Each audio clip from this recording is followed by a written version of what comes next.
గౌరవనీయులు Shri BV Patil MP గారు, మన జడ్పీ చైర్మన్ మంజుశ్రీ జైపాల్ రెడ్డి గారు, మున్సిపల్ చైర్పర్సన్ రుబీనా బేగం గారు, కార్పొరేషన్ చైర్పర్సన్ భిక్షపతి గారు, finance commission chairman Bhupal Reddy గారు, మన ఎమ్మెల్సీ రఘోత్తమ్ రెడ్డి గారు, వేదికను అలంకరించిన స్థానిక సంస్థల ప్రజాప్రతినిధులు, పార్టీ నాయకులు, ఇంత పెద్ద సంఖ్యలో నారాయణఖేడ్ నలుమూలల నుంచి తరలి వచ్చినటువంటి అన్నదమ్ములకు, అక్క చెల్లెలకు అందరికీ నా నమస్కారం. ఇంతకుముందు భూపాల్ రెడ్డి గారు అన్ని విషయాలు మీకు చెప్పారు. ఒక మాటలో చెప్పానంటే కాంగ్రెస్ పరిపాలనలో ఉన్నటువంటి నారాయణఖేడ్కు, ఇలా బీఆర్ఎస్ పరిపాలనలో ఉన్నటువంటి నారాయణఖేడ్కు ఢిల్లీకి ఆస్మానుకున్నంత పరకున్నది. చాలా మార్పులు వచ్చినాయి. దానికి ముఖ్య కారకుడు మా అందరికంటే కూడా అభివృద్ధి సాధించినటువంటి నారాయణఖేడ్ హీరో మా భూపాల్ రెడ్డి గారని మనవి చేస్తా ఉన్నాం. మేము అక్కడి నుంచి ఎంత పంపినా ఇక్కడ అమలు చేసే మంచి నాయకత్వం ఉంటేనే ఇవన్నీ కూడా జరుగుతాయి, సాధ్యమవుతాయి. ఉప ఎన్నికల్లో మీరు ఆశీర్వాదం ఇచ్చిన కాడి నుంచి నేటి వరకు కూడా బ్రహ్మాండంగా ఎప్పుడు అవసరం ఉన్నా నేను ఒక్కటే మాట మీకు చెప్తా ఉన్నా, భూపాల్ రెడ్డి గారు ఏ రోజు కూడా నా దగ్గరికి వచ్చి తన వ్యక్తిగతమైన పని ఒక్కటి కూడా నన్ను అడగలే. నియోజకవర్గానికి కావాల్సినటువంటి కొత్త మండలాలు కానీ, పాఠశాలలు కానీ, నీటి ప్రాజెక్టులు కానీ ఎప్పుడు వచ్చినా నన్ను ఇవే అడిగిండే తప్ప ఆయన వ్యక్తిగతమైన కోరిక నన్ను ఒక్కటి కూడా కోరలేదు అని చెప్పి నేను మీకు మనవి చేస్తా ఉన్నా. అందుకే ఇవాళ ఇంత మంచి అభివృద్ధిని నారాయణఖేడ్ సాధించగలిగింది. భవిష్యత్తులో ఇంకా చాలా జరగాల. నారాయణఖేడ్ నేను చాలాసార్లు వచ్చిన, నేను మంత్రిగా ఉండే రోజుల్లో కూడా వచ్చిన, కొంత పని కూడా చేసినాం. కానీ ఆ రోజు అన్ని రేకు డబ్బాలు కనబడేది మెయిన్ రోడ్డు మీద. ఇలా హెలికాప్టర్ల నుంచి చూస్తే ఎక్కడ చూసినా భవంతులు, 3 అంతస్తులు 2 అంతస్తుల బంగ్లాలు కనపడతా ఉన్నాయి. చాలా సంతోషమని నేను మనవి చేస్తా ఉన్నా. ఒకప్పుడు ప్రభుత్వ ఉద్యోగస్తులు రావాలంటే భయపడేది. కానీ ఈరోజు బ్రహ్మాండంగా నారాయణఖేడ్లో ఉండాలని కోరుకుంటున్నారు. ఎందుకంటే ఇక్కడ ఆర్డీఓ ఆఫీస్ వచ్చింది, డిఎస్పీ ఆఫీస్ వచ్చింది, చాలా మంచి వస్తువులు పెరిగినాయి. కాబట్టి ఇదంతా కూడా జరుగుతూ ఉంది. గతంలో ఉప ఎన్నికలు వచ్చినప్పుడు మంత్రి హరీష్ రావు పోతే చిమ్నీబాయి అని ఒక లంబాడి మహిళ మాకు మంచినీళ్ళ ఉన్నది కదా, చిమ్నీబాయి మేము ఎందుకు ఓటేయాలి సార్, మాకు మంచినీళ్ళు లేవు, మంచంలో కూర్చోబెట్టి స్నానం చేస్తే కింద తాంబాలం పెట్టి ఆ నీళ్లు కాపాడుకొని పశువులకు తాగిపిస్తున్నామని చెప్పింది. నేను మీకు ఒకటే హామీ ఇస్తా ఉన్నా, భూపాల్ రెడ్డి గారు ఇప్పుడు ఆల్రెడీ చెప్పిండ్రు, బసవేశ్వర, సంగమేశ్వర 2 లిఫ్ట్లు మనం పెట్టుకున్నాం. ఎందుకంటే మీకు అది కూడా తెలియాలి కాబట్టి నేను చెప్తా ఉన్నా. సింగూరు అప్పుడప్పుడు ఎండిపోతుంది కదా, అప్పుడు పరిస్థితి ఏందని మీరు అనుకుంటారు. కానీ కాళేశ్వరం ప్రాజెక్టుకు సింగూరు ప్రాజెక్టు లింకు చేసుకున్నాం మనం. ఆటోమేటిక్గా సింగూరు ఎప్పుడు కూడా సంవత్సరం పొడుగుతా నిండి ఉండే పరిస్థితి ఉంటుంది. అది శాశ్వతమైన జలవనరుగా తయారైంది. కాబట్టి దాని నుంచి అటు జహీరాబాద్కు, ఇటు నారాయణఖేడ్కు లిఫ్ట్ పెట్టుకున్నాం. దాని ద్వారా బ్రహ్మాండమైన నీళ్లు మీకు వస్తాయి. మల్లన్న సాగర్ నుంచి వస్తున్నటువంటి కాలువ నర్సాపూర్ వరకు తవ్వకమైంది, మిగతా మీ ప్రాంతమే రావాల్సింది. దాని ద్వారా కూడా దాదాపు 30-40 వేల ఎకరాలకు నీళ్లు రాబోతా ఉన్నాయి. బసవేశ్వర కంప్లీట్ అయ్యి ఆ మల్లన్న సాగర్ కాలువ కూడా వచ్చేస్తే సుమారు 1,80,000 ఎకరాలకు బ్రహ్మాండంగా నారాయణఖేడ్ నియోజకవర్గంలో నీళ్లు వస్తాయని మనవి చేస్తా ఉన్నా. తమ్ముడు ఇంకొక మాట కూడా చెప్పినాడు. ఇప్పుడు నేను నల్లవాగు ప్రాజెక్టు మీదుగానే వచ్చినాను, చూసుకుంటూ వచ్చినా నీళ్లు కనబడ్డాయి, సంతోషం. ఆయన కోరింది ఏంటంటే అది 2 పంటలు పండేటట్టు దానికి ఒక లిఫ్ట్ ఇరిగేషన్ పెట్టాలని చెప్పిండు. ఈసారి భూపాల్ రెడ్డి గారిని గెలిపించండి, నల్లవాగు లిఫ్ట్ ఇరిగేషన్ శాంక్షన్ చేసే బాధ్యత నాది, గ్యారంటీగా దాన్ని చేపిస్తాను కూడా నేను మనవి చేస్తా ఉన్నా. ఇంకొక రోడ్డు కూడా మాసాన్పల్లి రోడ్డు కావాలని కోరినాడు, 100% దాన్ని కూడా నేను మంజూరు చేపిస్తాను మనవి చేస్తా ఉన్నా. ఆయన కోరిన కోరికలు ఎవ్వి కూడా ఆయన కోసం కోరలే. ఒక బీసీ గురుకుల పాఠశాలలు కావాలని కోరినా, ఇంకా కొన్ని విద్యా సంస్థలు కావాలని కోరినా ప్రజల కోసమే కోరినాడు భూపాల్ రెడ్డి గారు. డెఫినెట్గా భూపాల్ రెడ్డి ఎమ్మెల్యే అయిన కాడి నుంచి నారాయణఖేడ్ దశ దిశ మారిపోయింది.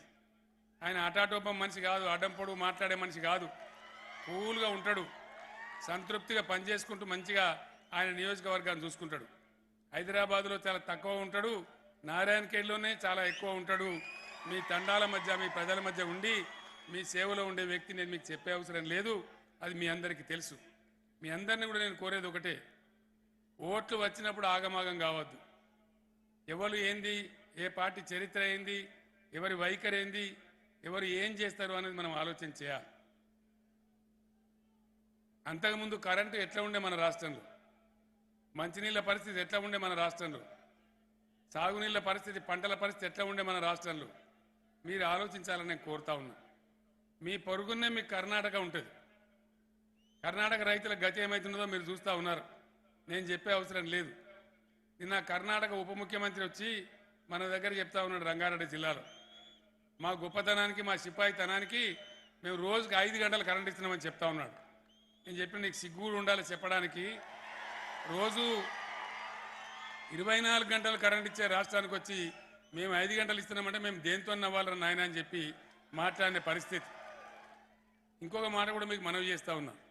మీరు ఇంత పెద్ద సంఖ్యలో ఉన్నారు, ఎండ కూడా ఎక్కువ లేదు. కొంతమంది అయితే అన్నలు ఆ బంగ్లా మీద కూడా ఎక్కిండ్రు.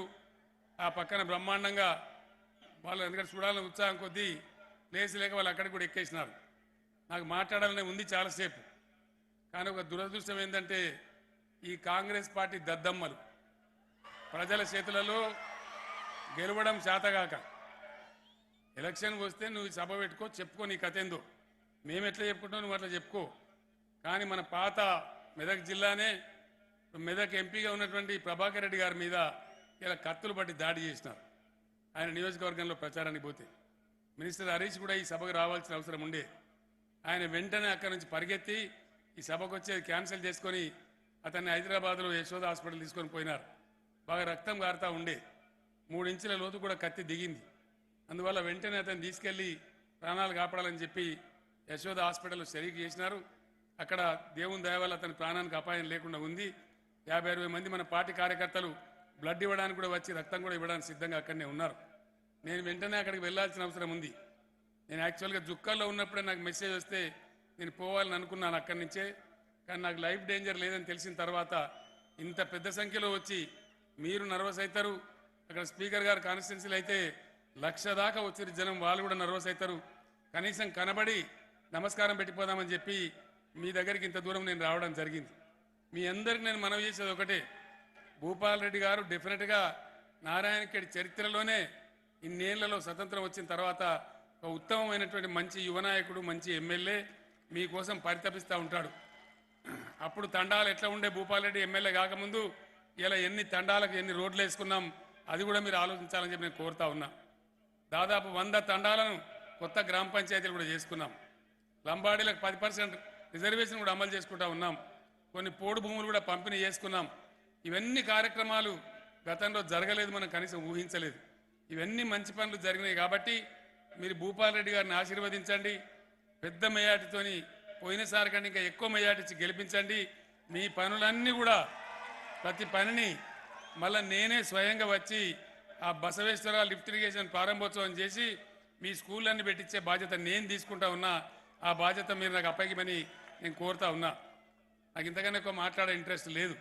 ఎందుకోసం అంటే హైదరాబాద్ వెళ్ళాలి, వెళ్ళి అక్కడ దాన్ని పరామర్శ చేయాలి, ఇక్కడ మంచి చెడులను చూడాలి. కాబట్టి మీరు అన్యదా భావించకుండా దయచేసి మీ నీటి పథకాలు, మిత్రుడు భూపాల్ రెడ్డి కోరినటువంటి స్కీమ్లు, మీ రోడ్డు పథకాలు, మీరు ఇంకా కావాల్సుకున్న అన్ని కూడా 100% నేనే స్వయంగా ఉండి చేయిస్తానని మనవి చేస్తూ భూపాల్ రెడ్డి గారి కారు గుర్తు కొట్టేసి గెలిపియాలని కోరుకుంటూ, ఈ చాతగాని కాంగ్రెస్ దద్దమ్మలు ఇదే హింస అనుకుంటే మరి మాకు తిక్కరేగితే ఏం జరుగుతుందో ఊహించుకోవాలి.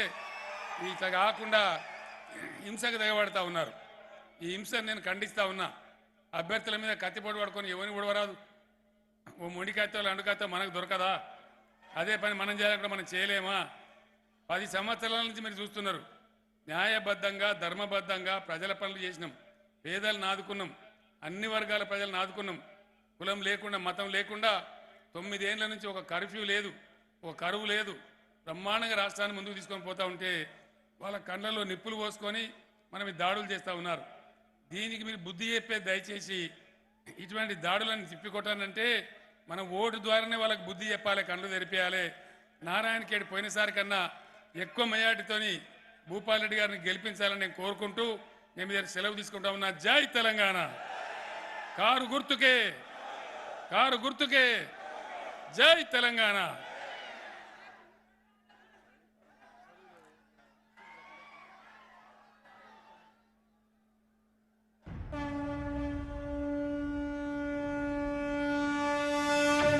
దమ్ముగిట గట్టిగా బయలుదేరితే దుమ్ములు ఇవ్వని. జై తెలంగాణ.